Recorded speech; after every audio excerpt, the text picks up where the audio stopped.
Konnichiwa from BA. This is a Rorschach Japan update from the 3rd of April 2025. A quick summary of what's going down in Japan. In an update to a story from previous shows, a third-party investigation recently concluded that in June 2023, Masahiro Nakai, a former boy band member, sexually assaulted a former Fuji TV announcer. He then tried to pay her hush money of 1 million yen, which is $6,700, but she rejected it.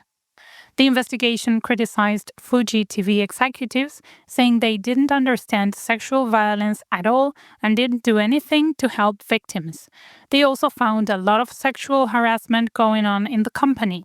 Fuji TV initially dismissed Nakai's assault as a private matter, but the investigators said that Nakai targeted his victim because they were co-workers. Executives also allowed Nakai to continue appearing on TV while removing her from her TV program. The Fuji TV president apologized at a press conference after the report came out, but many suspected that he was just trying to protect the company and wasn't really sorry. However, they are not the only company feeling the heat. Sukiya, a popular restaurant chain known for its beef rice bowls, shut down a good chunk of its 2,000 outlets on Monday the 31st of March for deep cleaning after two recent incidents of customers finding pests in their food. The outlets will reopen on Friday the 4th of April. The first instance took place a few weeks ago when a customer found a rat in a bowl of soup in Tottori, western Japan. Even though news of the rat had been going around on social media, it wasn't until another customer found an insect in their food in a Tokyo outlet on Friday the 30th of March that Sukiya took it seriously.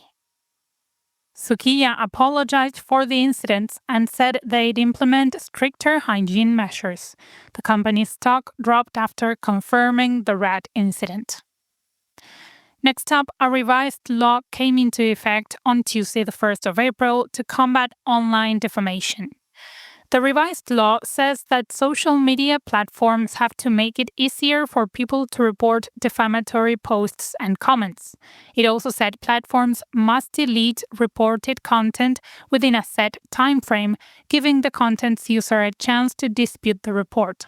For most posts and comments, it's 7 days. For election-related content, 2 days. The 2020 suicide of Hana Kimura, a wrestler and cast member on a reality TV show who faced online harassment, helped the law gain support in hopes of reducing harmful content online. While many liked the idea of the law, skeptics raised questions about who would be deciding what is considered defamatory and if it would be a truly fair, unbiased process that would protect individuals from online abuse. In a different form of online abuse, someone who is likely very mentally unwell sent 8,000 threatening emails to Ayaka Yoshida, a member of the Mie Prefectural Assembly, over the course of 3 days. Yoshida filed a report with the police, who found the emails were sent every minute from the same address. The email started after Yoshida posted last week on Twitter that menstrual pads for women should be available in public bathrooms just the same as toilet paper. The emails included death threats criticizing her post.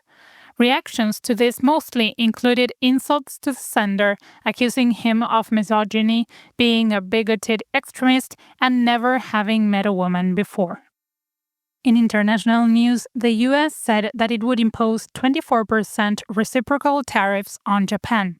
Shigeru Ishiba, the prime minister, said that he was disappointed over the US's decision and that the move would significantly impact economic relations between Japan and the US, as well as the global economy.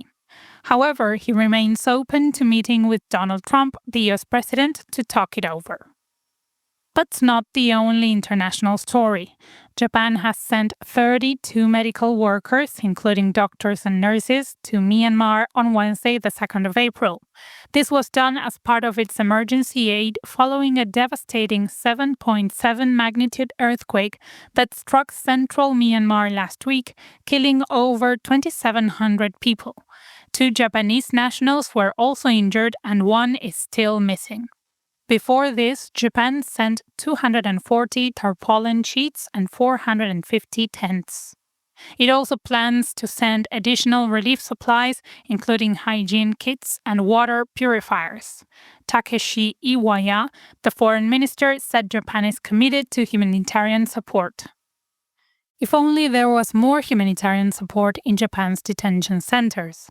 The family of Wishma Sandamali, a Sri Lankan woman who died in an immigration detention facility in Japan in 2021, is suing the government for medical neglect and demanding the full release of security footage showing her time in custody. Authorities detained her for overstaying her visa. While in detention, she repeatedly said that she was sick and asked for medical assistance before dying at 33 years old. She was the 17th person to die in a Japanese detention facility since 2007.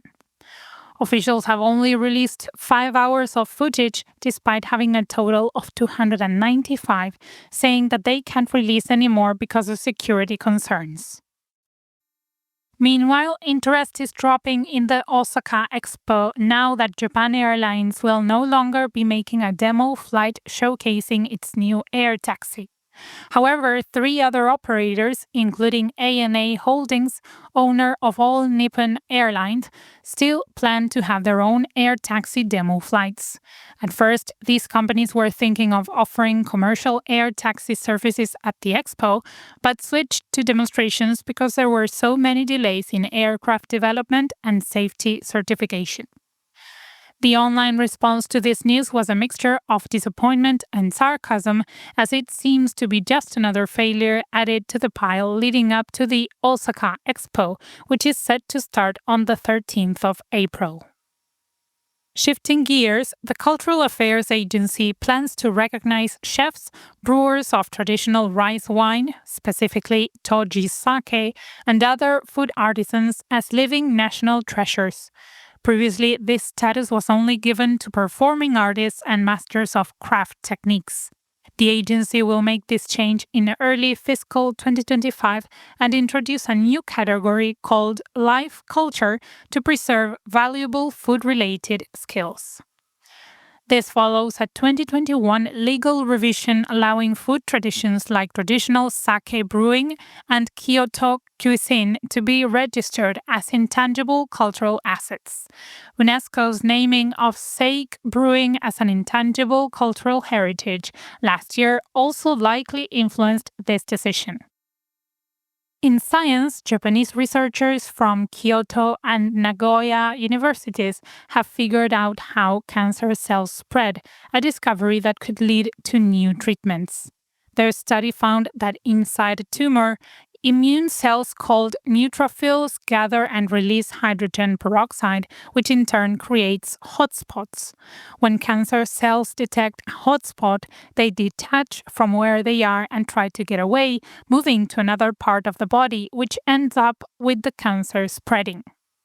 Researchers found that when they removed the neutrophils, hydrogen peroxide hotspots went down, making the cancer cells less likely to move. In entertainment news, OpenAI's latest image generation update on ChatGPT has sparked a wave of AI artwork being posted to social media in Studio Ghibli's famous drawing style. However, with this flood of AI work, an old clip of Hayao Miyazaki, a renowned animation film director and co-owner of Studio Ghibli, went viral on Twitter. In the video, Miyazaki reacts to an AI-generated animation, calling it grotesque and lacking understanding of human emotions. He criticizes the use of AI in animation altogether, saying he would never use it and calling it an insult to life itself. Speaking of OpenAI, on Tuesday the 1st of April, SoftBank Group said it was making a deal with OpenAI worth up to $40 billion. One of the things SoftBank hopes to do with the company is to create and sell generative AI to Japanese businesses. And that's it for this week. Thank you for joining us. Make sure to hit the subscribe button. And don't worry, subscribing to the Rorschach Japan Update won't cost you a thing. By subscribing, you're helping us grow and continue bringing you the updates you love. Tune in on your favorite podcast platform. Matane!